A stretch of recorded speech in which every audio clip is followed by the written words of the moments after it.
मैके ventilator use करते वक्त ये सर्वो गार्ड फ़िल्टर यूज़ करना बहुत ज़रूरी है जो एक्सपायरेटरी सिक्रीशंस को ट्रैप करके कैसेट के अंदर जाने से रोकता है। तो जब भी आप वेंटिलेटर ऑन करेंगे तो इस तरीके का स्क्रीन आएगा। स्क्रीन में ये स्टैंड बाय मोड में है। मैंने प्री चेक की स्टेप को स्किप कर दिया है क्योंकि टाइम काफ़ी कंज्यूम करता है। उसमें हमें इंटरनल लीक है या फिर अंदर के जो कैलिब्रेशंस है वो सारे चेक किए जाते हैं। अगर आपकी यूनिट में वेंटिलेटर ये वाला वेंटिलेटर है तो बेटर है कि आप इसे पहले ही कैलिब्रेट करके रखें ताकि पेशेंट आने के बाद में हमारा समय उसके लिए बच जाए, उसमें हमारा समय बर्बाद ना हो, है ना। तो इसको कैसे एडजस्ट करते हैं, नॉब्स का क्या फंक्शन है, ये इसमें से हम पता कर सकते हैं। ये जो है इसको पकड़ के आप इसे रोटेट कर सकते हैं और ये यहाँ पे एक पीछे में नॉब दिया हुआ है, उससे आप इसके स्क्रीन को ऊपर नीचे कर सकते हैं। उसके अलावा ये टच स्क्रीन से भी काम करता है और ये मैन्युअली भी इसको आप ऑपरेट कर सकते हैं। यहाँ से भी आप इसको ऑपरेट कर सकते हैं, जहाँ पे चाहिए वहाँ पे जाके सिलेक्ट करके इसको ऑपरेट कर सकते हैं। तो जो यहाँ पे दिया है इसका ऑपरेशन यहाँ से होता है। जैसे यहाँ पे FiO2 दिया हुआ है, आप यहाँ से एडजस्ट कर सकते हैं। PEEP को आप यहाँ से एडजस्ट कर सकते हैं। रेस्पिरेटरी रेट को यहाँ से एडजस्ट कर सकते हैं और PCO PEEP को यहाँ से एडजस्ट कर सकते हैं। जैसे हमारा पहले ही डिस्कस हो चुका है, इस वेंटिलेटर में PIP नहीं है, यहाँ पे प्रेशर अबोव पीप दिया हुआ है। कुछ वेंटिलेटर में PIP का वैल्यू डायरेक्ट आता है ना। तो इस वेंटिलेटर में PC अबोव पीप दिया है। तो यहाँ पे अगर मैंने ये 11 सेट किया है और पीप 6 किया है तो ये पेशेंट को PIP टोटल 17 जा रहा है। ये चीज़ हमको समझना ज़रूरी है। इसके अलावा यहाँ पे कुछ बटन्स दिए हुए हैं। यहाँ पे लिखा है स्टार्ट ब्रीथ। तो अगर पेशेंट कोई वेंटिलेटर ये इस पे है तो कोई पेशेंट को आपको अगर ब्रीथ देना है तो आप इसमें से दे सकते हैं। इसके अलावा आपको अगर ऑक्सीजन ब्रीथ दिया हुआ है, यहाँ पे कोई पेशेंट अगर समझो आप सक्शन करना चाहते हैं और प्री ऑक्सीजनेट करना चाहते हैं, या फिर कोई पेशेंट डिटोरिएट हुआ है और आप रैपिडली उसका FiO2 40 से लेके एकदम 100 करना चाहते हैं तो ये आप ऑटो ब्रीथ दे सकते हैं। जब भी आप ऑटो ब्रीथ देंगे तो ये ऑटो कॉन्सेंट्रेशन 100% हो जाएगा। इसके अलावा ये एक्सपिरेटरी होल्ड का बटन दिया हुआ है। एक्सपिरेटरी होल्ड में बच्चे का जो रेस्पिरेशन है वो स्टॉप हो जाएगा एक्सपिरेशन के बाद में, और ये यहाँ पे इंस्पिरेटरी होल्ड दिया हुआ है। इंस्पिरेटरी होल्ड में इंस्पिरेशन के बाद में रेस्पिरेशन होल्ड पे चला जाएगा। ये बच्चे का स्टैटिक लंग कॉम्प्लायंस कैलकुलेट करने के लिए ये दो बटन का यूज़ होता है। अब ये वेंटिलेटर में जब भी आप O2 ब्रीथ की बटन दबाएंगे तो FiO2 100% हो जाएगा 1 मिनट के लिए। उसके बाद वो अपने आप जो भी प्री डिटरमाइंड सेट लेवल थी उस पे आ जाएगा। कुछ वेंटिलेटर पे आप सेट कर सकते हैं कि अगर 40 का चाहते हो और आप नहीं चाहते कि सक्शन के पहले भी उसको 100% ऑक्सीजन मिले तो आप 60 पे 70 पे उसको फिक्स कर सकते हैं। इसके अलावा ये साइड में ये आपने सेट किए हुए चीज़ें हैं। ये साइड में आप देखोगे कि कुछ बटन्स दिए हुए हैं जिसमें एक अलार्म प्रोफाइल है। अलार्म प्रोफाइल में आप जैसे बाकी वेंटिलेटर में सेट करते हैं, upper limit lower limit set कर सकते हैं। मिनट वॉल्यूम देख सकते हैं, रेस्पिरेटरी रेट देख सकते हैं, एंड एक्सपायरेटरी प्रेशर का लोअर लिमिट और अपर लिमिट सेट कर सकते हैं। ये इसके डिफ़ॉल्ट वैल्यूज़ है। अगर आपका पेशेंट रेस्पिरेटरी डिस्ट्रेस का है तो उसका RR कभी भी 60-70 के ऊपर जा सकता है। तो आपको अकॉर्डिंगली रेस्पिरेटरी रेट का फिर मिनट वॉल्यूम का आपको लेवल सेट करना हो चाहिए। अदरवाइज जो अलार्म है वो काफ़ी बचता रहेगा। तो आपको इसको एडजस्ट करने के लिए ब्लू नॉब से इसको आप इस तरीके से कम कर सकते हैं, रेस्पिरेटरी रेट को बढ़ा सकते हैं। हमारे NICU में हम साउंड की लेवल थोड़ी सी कम लगते हैं ताकि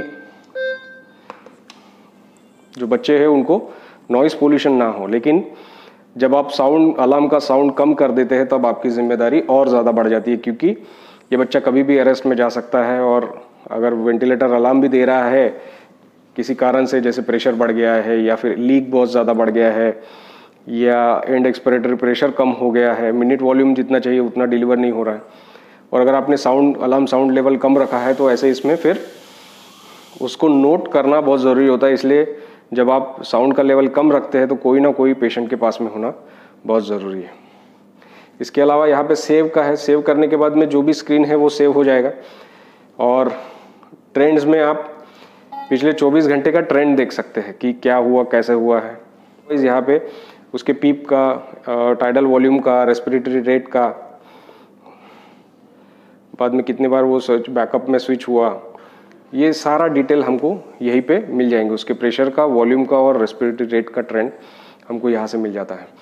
इसके अलावा एक बटन दिया हुआ है न्यूरल असेस का। ये न्यूरल असेस एक नवा मोड होता है, इस वेंटिलेटर में वो नहीं है, बहुत कम जगह पे ये चीज़ यूज़ होती है। तो वहाँ पे आप ये न्यूरल असेस का आपको ज़रूरत पड़ती है। इसके अलावा यहाँ पे दिया है इन्होंने मेन स्क्रीन, ये शॉर्टकट है, कहीं पे भी आप है और मेन स्क्रीन दबा दोगे तो वो आ जाएगा। मेनू का जो भी आपने सेव किया है, बायोमेडिकल पर्सन ने जो भी सेटिंग्स किए हैं और बाकी सारी चीज़ों के लिए है, ये मोस्टली जो operator clinical point of view इसका यूज़ बहुत ज़्यादा नहीं है। क्विक असेस में आपको सक्शन सपोर्ट मिल जाएगा, लूप्स मिल जाएंगे, लूप जो भी वेंटिलेट हो रहा है बच्चा उसके लूप्स आ जाएंगे, वेव फॉर्म आ जाएंगे और बाकी सारी चीज़ें। इसके ऊपर हम सेपरेट क्लास लेंगे, waves form and graphics in ventilator करके, तो उस वक्त देखेंगे, लेकिन उसके लिए आपको यहाँ से जाना होता है। तो इस तरीके से हम अगर सेटिंग देखें ये इसकी मैके वेंटिलेटर की, तो कुछ इस प्रकार से इसका किया हुआ। यहाँ से आप बच्चे का मोड सिलेक्ट कर सकते हैं। अब मोड सिलेक्ट करने में जब भी आप प्रेशर कंट्रोल सिलेक्ट कर रहे हैं तो इसमें प्रेशर अबव पीप दिया हुआ है, रेस्पिरेटरी रेट है, पीप है और ऑक्सीजन कॉन्सेंट्रेशन। आप यहाँ से डायरेक्ट टच करके यहाँ से सिलेक्ट कर सकते हैं, उसको एडजस्ट कर सकते हैं। आई रेशो अगर आपको बढ़ाना है तो आप इस तरीके से इसे कम ज़्यादा कर सकते हैं, ठीक है। और इंस्पिरेटरी राइज और ये तो फाइन एडजस्टमेंट है, वो हम धीरे धीरे सीखेंगे। इसके अलावा अगर आपको मोड चेंज करना है तो यहाँ पे आपको क्लिक करके ये सारे मोड्स यहाँ पे अवेलेबल हैं। उसमें से वॉल्यूम कंट्रोल में जाएंगे तो आप वॉल्यूम सिलेक्ट करेंगे, पेशेंट के वेट के हिसाब से 6 to 8 ml पर kg के हिसाब से आपको टाइडल वॉल्यूम सिलेक्ट करना है। अगर respiratory rate, PEEP, FiO2, I ratio, ये प्रेशर कंट्रोल और वॉल्यूम कंट्रोल में सेम रहेगा। सिर्फ प्रेशर कंट्रोल में आप प्रेशर सिलेक्ट करते हैं और वॉल्यूम कंट्रोल में आप वॉल्यूम सिलेक्ट करते हैं।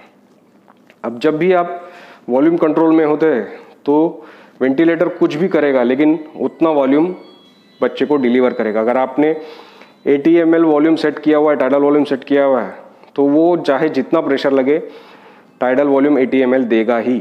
इसमें कभी कभी बैरोट्रोमा होने के चांसेस ज़्यादा होते हैं, इसलिए पीडियाट्रिक में हम प्रेशर कंट्रोल यूज़ करते हैं हमारे यूनिट में। हर यूनिट में ये स्ट्रैटेजी अलग रह सकती है। यहाँ पे आपको प्रेशर देना है, प्रेशर एडजस्ट करना है, लेकिन फिर आपको टाइडल वॉल्यूम जो जनरेट हो रहा है उस हिसाब से आपको एडजस्ट करना पड़ेगा। कहीं कहीं किसी वेंटिलेटर में TI एडजस्ट कर सकते हैं आप। तो आपने जो रेस्पिरेटरी रेट रखा है ना, उस हिसाब से आपका TI चेंज होता है। दूसरा आपने जो आई रेशियो रखा है उसके हिसाब से भी आपका TI इंस्पिरेटरी टाइम चेंज होता है। तो बहुत से वेंटिलेटर में आई रेशियो न देते हुए वो TI का बटन देते हैं और आपको आई रेशियो डिस्प्ले होता है।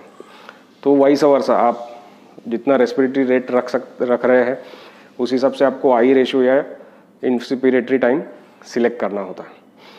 इसके अलावा इसमें मोड दिया है PRVC। अब PRVC में सेटिंग आप देखोगे तो पूरे वॉल्यूम कंट्रोल के ही है, लेकिन ये प्रेशर रेगुलेटेड वॉल्यूम कंट्रोल है। मीन्स इसमें आप देखोगे तो इसका ग्राफ चेंज हो जाता है वॉल्यूम कंट्रोल से प्रेशर कंट्रोल में।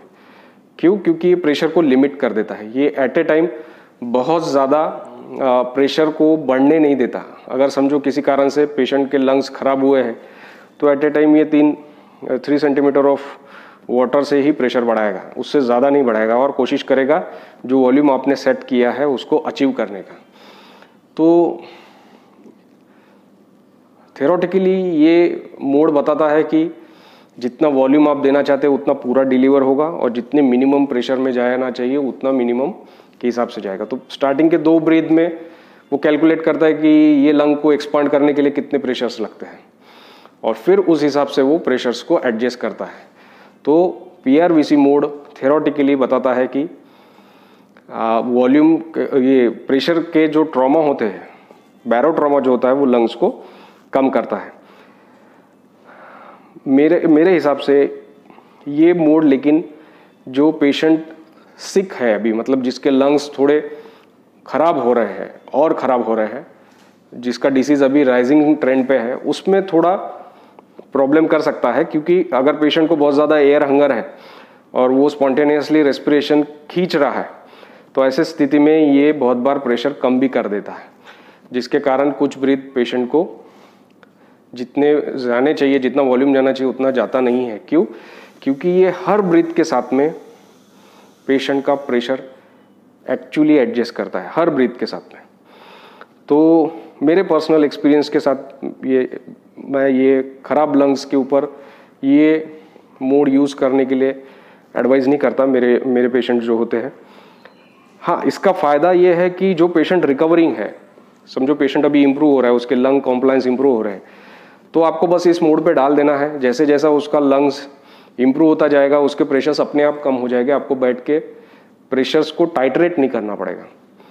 बहुत बार जब आप पेशेंट प्रेशर कंट्रोल पे होता है और लंग्स इम्प्रूव हो जाते हैं, तो जितना प्रेशर आप दे रहे हैं उसमें लंग्स ज़्यादा एक्सपांड होने लगते हैं, और फिर किसी को तो मॉनिटर करते हुए आपको उसके प्रेशर्स कम करने पड़ते हैं। मेरे लिए इम्प्रूविंग लंग के लिए ये बहुत अच्छा मोड है, बट मैं सिक बेबी पे, जिसके लंग्स अभी ख़राब हो रहे हैं, जिसका डिसीज़ अभी एक्टिवली प्रोग्रेसिंग है, उसमें मैं ये मोड प्रीफर नहीं करता। इसके अलावा ये प्रेशर सपोर्ट विद सीपैप है।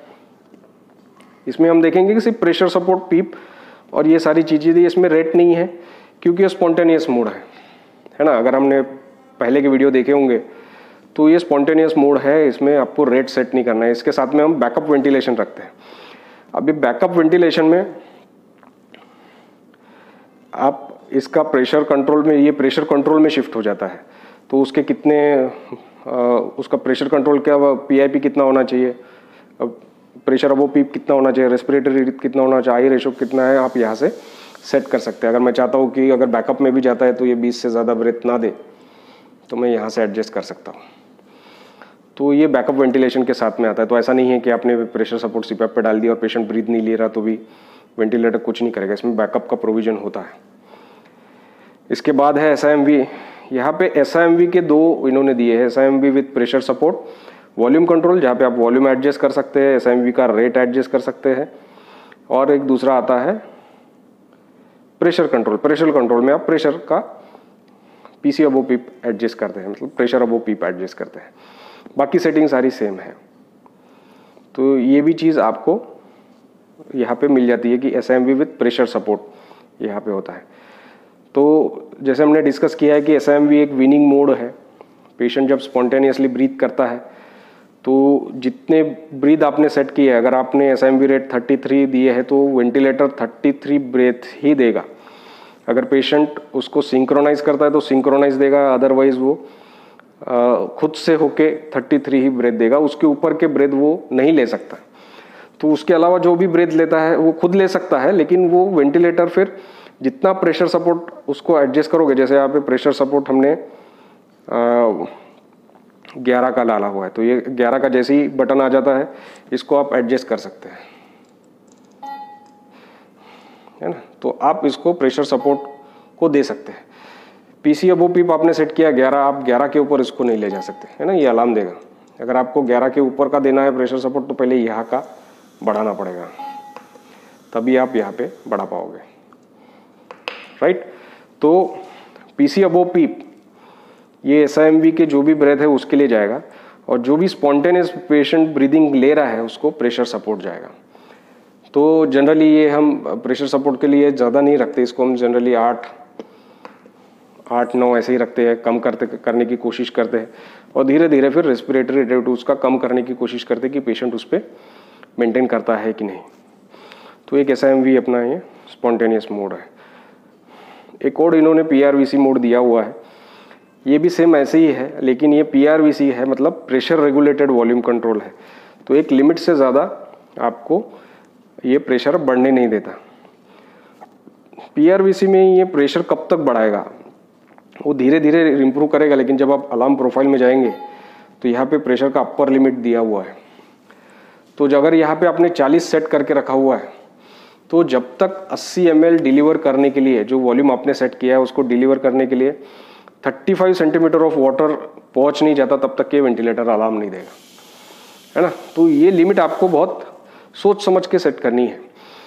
मैं एडवाइस करता हूँ कि अगर आपके अभी के प्रेशर्स 20 के लग रहे हैं तो आप इसको ज़्यादा से ज़्यादा 30 सेट कर दीजिए, ताकि आपको पता चले कि लंग्स डिटोरिएट हो रहे हैं। अदरवाइज